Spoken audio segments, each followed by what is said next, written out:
June 26, 2018. June 26, 2018. CNN. Nearly 40 matches have been played at Russia 2018, but the World Cup served up its first goalless game Tuesday, a result that ensured France topped Group C after a drab 0-0 stalemate against Denmark. Ireland manager and television pundit Martin O'Neill described the opening half between France and Denmark in Moscow as absolutely dreadful. The Danes knew going and they only needed a point to advance alongside Les Bleus, but Didier Deschamps' side did the job expected of them by heading the table. This while tournament contenders such as Germany, Brazil, Spain and Argentina have all struggled in some form or other. But if Argentina and Lionel Messi beats Nigeria in Group D later Tuesday and Iceland fails to overcome likely group winners Croatia, it would indeed bring up the France-Argentina tussle in the first knockout phase.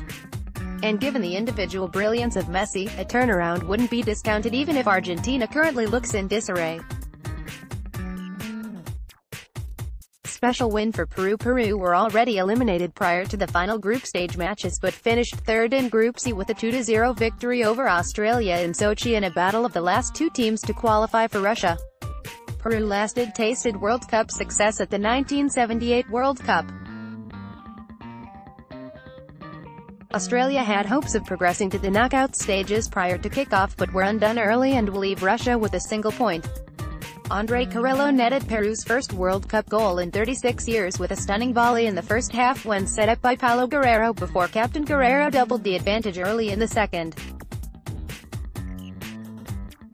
The Socceroos needed a win and Denmark lost to have any chance of advancing to the second round yet finished last instead. There are only 2 goals at this World Cup coming from the penalty spot courtesy of Mile Jedinak. France have hardly set the World Cup alight and for that, Deschamps has come under some criticism. Among the changes he made were to rest 3 players in yellow card danger, including Manchester United's Paul Pogba and replacing keeper Hugo Lloris with Steve Mandanda. Denmark manager H. Harry declared before the World Cup that France, despite all their individual talent, were nothing special. His verdict may not have changed as France were hardly free-flowing, again, but the Danes hardly flattered, too. "We tried to play to win," France's man of the match midfielder, N'Golo Kanté, told French television, according to L'Équipe. "We were against an organized team that looked for the 0-0 and got the point. We qualified in first place and that's what we wanted. We must appreciate it. We tried but it's the same problem each time. We play against a low line, who play counters, Eriksen chance content to sit back for much of the affair. Denmark nonetheless likely had the best chance when star player Christian Eriksen went through on goal in the first half on the counter. Mandanda and fullback Lucas Hernandez, though, accounted for the threat as Denmark appealed for a penalty.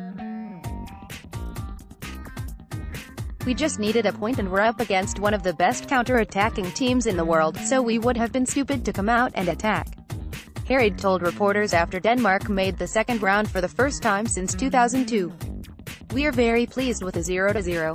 Olivier Giroud, starting alongside Antoine Griezmann in the French attack, ballooned over the bar late in the first half and Mandanda spilled Eriksen's long-range strike in the second half before gathering.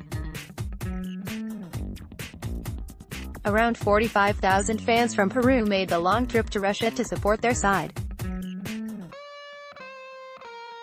Peru were unfortunate not to earn a point, at least, against Denmark in their opener as the lively Christian Cueva missed a penalty and they spurned opportunities against France last week.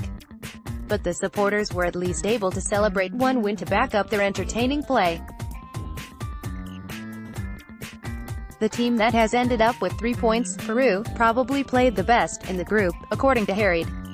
Tears of joy. Carrillo connected sweetly and his volley in the 18th minute to the far post had one fan in tears of joy. VAR was in the spotlight more so than usual in Russia, Monday in Portugal's contentious 1-1 draw with Iran and didn't intervene after Carrillo's goal when it appeared as if there was an offside in the build-up. Australia's hopes of keeping only a second clean sheet in 16 World Cup games vanished. Guerrero, Peru's all-time leading scorer, granted a reprieve to play at the World Cup after a drug suspension, put Australia away in the 50th minute with a left-footed finish from close range for his 35th goal. Australia repeatedly huffed and puffed but, like several other nations at the World Cup, lacked the clinical finish. Temporary Australia manager Bert van Marwijk resisted calls earlier in the group stage to insert leading goal scorer Tim Cahill, but the former Everton forward finally made an appearance Tuesday. Too late, for some, to begin the second half. He almost scored in a fourth World Cup, but his volley midway in the second half was blocked. The CNN Wire. All rights reserved.